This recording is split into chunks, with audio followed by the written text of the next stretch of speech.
আসসালামু আলাইকুম রহমতুল্লাহি ওবরকাতুহু। সম্মানিত দর্শক, ত্রয়োদশ জাতীয় সংসদ নির্বাচনের ফলাফল যেভাবে ঘোষিত হয়েছে, এতে করে বিএনপির ক্ষমতায় আরোহণ এবং তারেক রহমান সাহেবের প্রধানমন্ত্রী হওয়া এটি অনিবার্য। যদি কোনো বজ্রপাত না হয়, সরাসরি আল্লাহর কোনো গজব নাজিল না হয়, তাহলে তারেক রহমান সাহেবের প্রধানমন্ত্রী হতে আর কোনো অসুবিধা নেই। আমরা ধরে নিলাম যে তিনি প্রধানমন্ত্রী হচ্ছেন। সেক্ষেত্রে এই মুহূর্তে তার জন্য কী কী চ্যালেঞ্জ হতে পারে, বা প্রধানমন্ত্রী পদে বসার পর তার সামনে প্রথম ৭ দিনে কোন ৭টি জিনিস সবচেয়ে গুরুত্বপূর্ণ বিষয় হিসেবে বিবেচিত হবে। এই বিষয়গুলো আমি যতটুকু জানি, যতটুকু বুঝি, ততটুকু আলোচনা করার চেষ্টা করব। একই সঙ্গে যে জিনিসগুলো দেখা যাচ্ছে না, বোঝা যাচ্ছে না, কিন্তু অলানে ছাড়ে তার সামনে এসে উপস্থিত হতে পারে, সেই বিষয়গুলো বালা বলেন, মুসিবত বলেন, আকস্মিক দুর্ঘটনা বলেন, সেই ঘটনাগুলো তাকে স্মরণে রাখতে হবে। তার দুটো পার্ট, একটা হলো দৃশ্যমান রাষ্ট্রীয় সমস্যা, একই সঙ্গে দৃশ্যমান তার দলের সমস্যা। আর যেগুলো দৃশ্যমান নয় কিন্তু চেয়ারে বসার পরে হঠাৎ করে উপস্থিত হতে পারে, সেই সমস্যাগুলো নিয়ে খুব সংক্ষিপ্তভাবে কিছু কথা বলার চেষ্টা করব।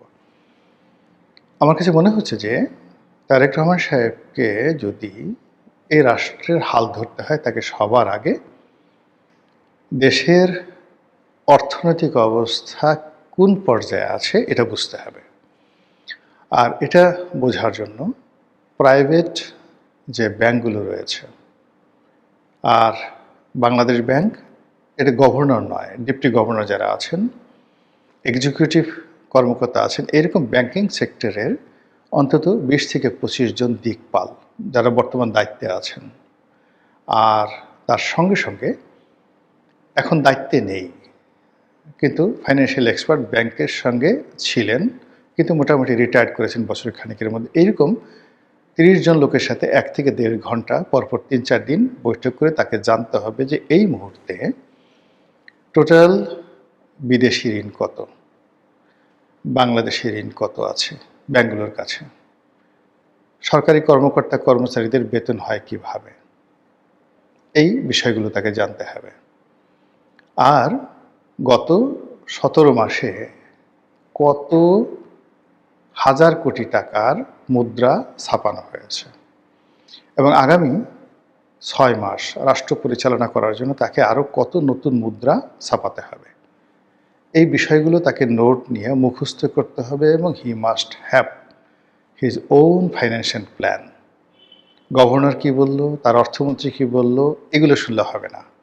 একেবারে জাস্ট ইব্রাহিম তারোরে, বুরকিনা ফাসোর ইব্রাহিম তারোরের মতো তার নিজের সিদ্ধান্ত নিতে হবে যে সে কত হাজার কোটি টাকা মুদ্রা ছাপাবে বা ছাপাবে না, ঋণ ব্যাংক থেকে নেবে কি নেবে না, বিদেশ থেকে ঋণ নেবে কি নেবে না। এগুলো একটা অর্থনীতি। ২ নম্বর হলো যে গত ১৭ মাসে মুদ্রার মান কত পার্সেন্ট কমেছে। প্রাথমিক হিসেবে ৪৬% কমেছে। ইউনূস সাহেব ক্ষমতা আসার সময় টাকার মান যদি ১০০ টাকা থাকতো, এখন সেটির মান হয়ে গেছে ৫৪ টাকা, ৪৬ টাকা নেই।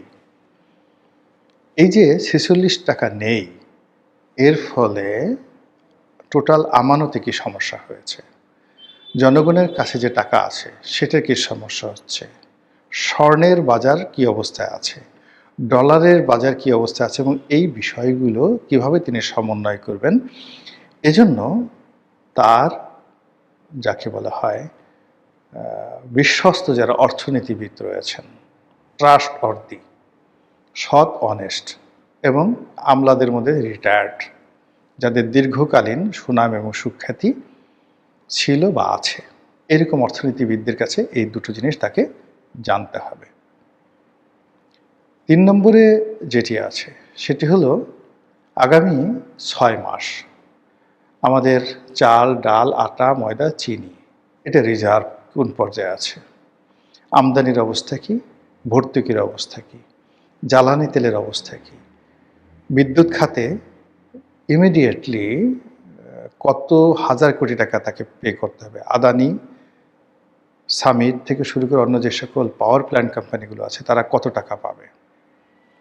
এবারে বিদেশি যে ঋণ, সেই বিদেশি ঋণের সংখ্যা কত। শেখ হাসিনা যখন ছিলেন তখন 2 লক্ষ কোটি টাকা ছিল বলে আমরা দেখেছি। পরবর্তীতে এটা গত 17 মাসে নাকি এটা 23 লক্ষ কোটি টাকা হয়ে গেছে। How it is possible? এটা কি করে সম্ভব? এটা তিনি কি করে সামাল দেবেন? তাকে প্রতি মাসে কিভাবে এই বিদেশি ঋণের সেই অর্থ পরিশোধ করতে হবে, এই বিষয়গুলো তাকে খুব বোল্ডলি সিদ্ধান্ত নিতে হবে। আদারওয়াইজ বিদেশিরা এই যে সরকারের সাথে এই মুহূর্তে যে অবস্থাগুলো তৈরি করেছে, সেটা যদি তার জমানাতে চলতে থাকে এবং 1 মাস যদি তিনি এইভাবে চলেন, তার সরকারের জন্য অনিবার্য পতন চলে আসবে। এরপরে ফাইন্যান্সিয়াল যে দিকগুলো রয়েছে তার মধ্যে এই যে বিভিন্ন ব্যাংকের চেয়ারম্যান নিয়োগ করা, ডিরেক্টর, পরিচালক নিয়োগ করা, এখানে তাকে শতভাগ সততা নিয়ে দক্ষ এবং অভিজ্ঞ লোককে নিয়োগ করতে হবে। কোনো অবস্থাতেই দলীয় পান্ডা দেওয়া হবে না। যত বিশ্ববিদ্যালয়গুলো আছে তাদের ভাইস চ্যান্সেলরগুলোকে শিক্ষাক্ষেত্রে উইদিন 1 সপ্তাহের মধ্যে সবচেয়ে যোগ্যতম লোককে ভাইস চ্যান্সেলর নিয়োগ করতে হবে। এমনকি আওয়ামী লীগের লোক হোক, জামাতের লোক হোক, ডাজ নট ম্যাটার।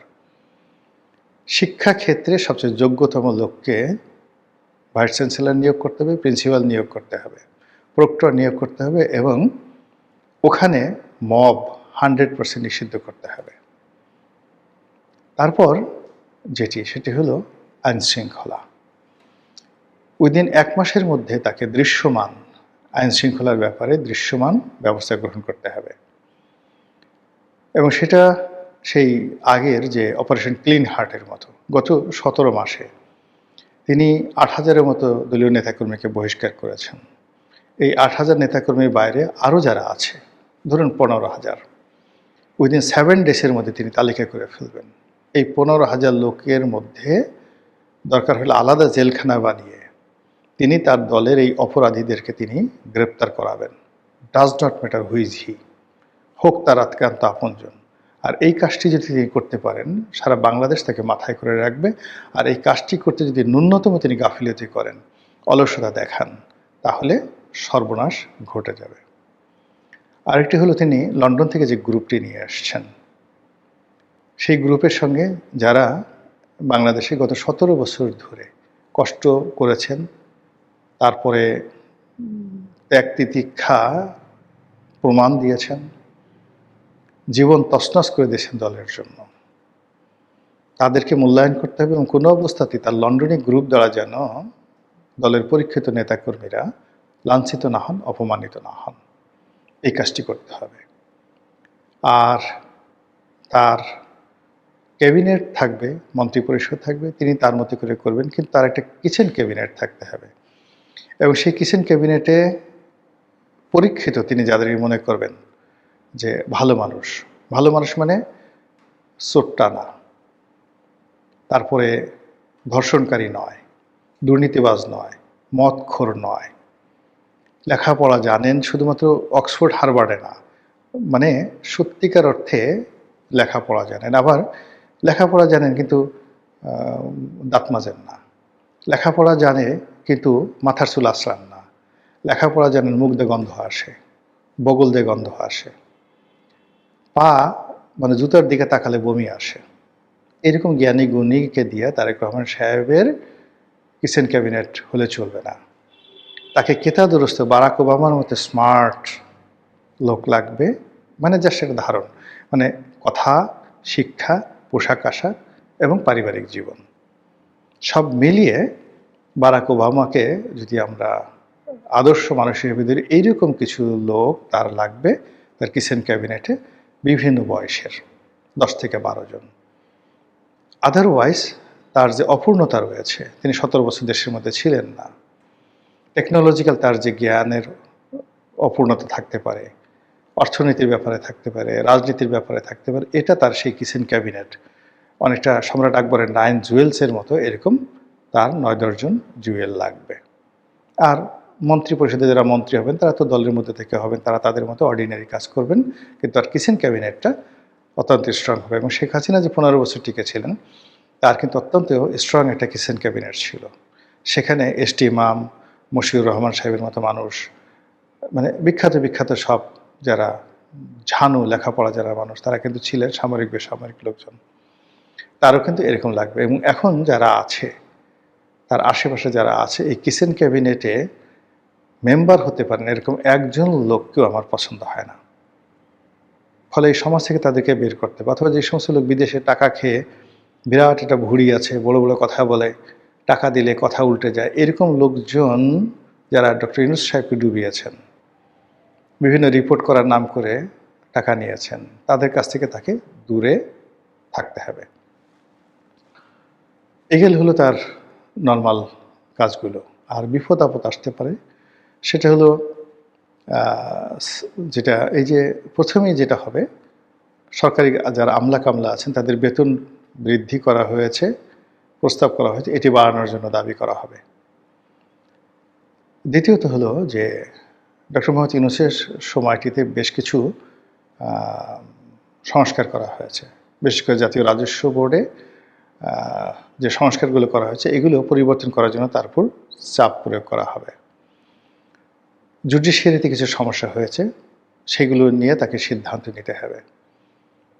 আওয়ামী লীগের ব্যাপারে তাকে সিদ্ধান্ত নিতে হবে রাজনৈতিকভাবে। কোনো রকম বোগাস কথাবার্তা, তার কোনো লোক বলা যাবে না তার অনুমতি ছাড়া। তিনি যদি আওয়ামী লীগকে নিষিদ্ধ করতে চান, আওয়ামী লীগের উপর স্টিম রোলার চালাতে চান, তাদের উপর যে অত্যাচার করানো হয়েছে ঠিক একই অত্যাচার করতে চান, তো সেটা তাকে সম্মিলিতভাবে ওটার উপর স্থির থাকতে হবে।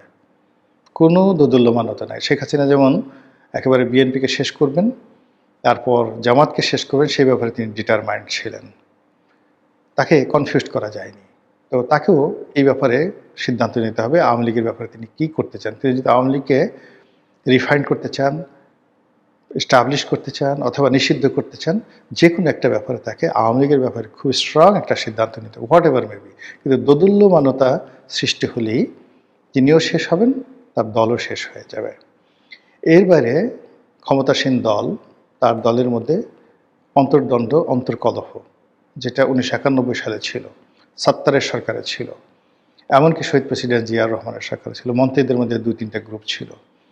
এবং এই যে তার ক্যাবিনেটে যদি 2-3টা গ্রুপ হয়ে যায় এবং এরা যদি সকাল বিকাল সমালোচনা করে এবং তাহার কাজে বাধা সৃষ্টি করে, তার ফেল হতে সময় লাগবে না। অন্যদিকে তার এমার্জেন্সি ফান্ড লাগবে। সামনে কালবৈশাখী ঝড় আসবে, বর্ষাকাল আসবে। এই সময়টাতে প্রধানমন্ত্রীর ত্রাণ তহবিল বলতে গেলে খালি, ব্যাংকগুলো খালি। ফলে এখানে জরুরি ভিত্তিতে তার অর্থ লাগবে, বিত্ত লাগবে। সেই বিষয়গুলো যদি তিনি ঠিক একেবারে বুলেটিন আকারে 2 সপ্তাহের মধ্যে, চেয়ারে বসার 2 সপ্তাহের মধ্যে তার সিদ্ধান্ত তিনি গ্রহণ না করতে পারেন, আর 1 মাসের মধ্যে যদি তার কর্মের সফলতা দেখাতে না পারেন, তাহলে তার অবস্থাও ডক্টর মোহাম্মদ ইউনূসের মতো হবে। আশা দেখাবেন, তারপরে স্বপ্ন দেখাবেন, কিন্তু শেষমেশ জনগণ বিক্ষুব্ধ হয়ে যাবে এবং বলবে যে এই লাউ সেই কদু, আগেই ভালো ছিলাম। মানে তখন তাকে যে এই লাউ সেই কদু মানে ডক্টর মোহাম্মদ ইউনূসের সঙ্গে তুলনা করা হবে। আর আগেই ভালো ছিলাম মানে আওয়ামী লীগের আমলে ভালো ছিলাম। তো কাজেই এই যে সুযোগ, অবারিত একটা সুযোগ আসছে, এই সুযোগটি তিনি কাজে লাগাবেন, ভালোভাবে কাজে লাগাবেন এবং সফল হবেন, দেশ প্রগতির দিকে আগাবে, এটাই প্রার্থনা। আসসালামু আলাইকুম ওয়া রাহমাতুল্লাহি ওয়া বারাকাতুহু।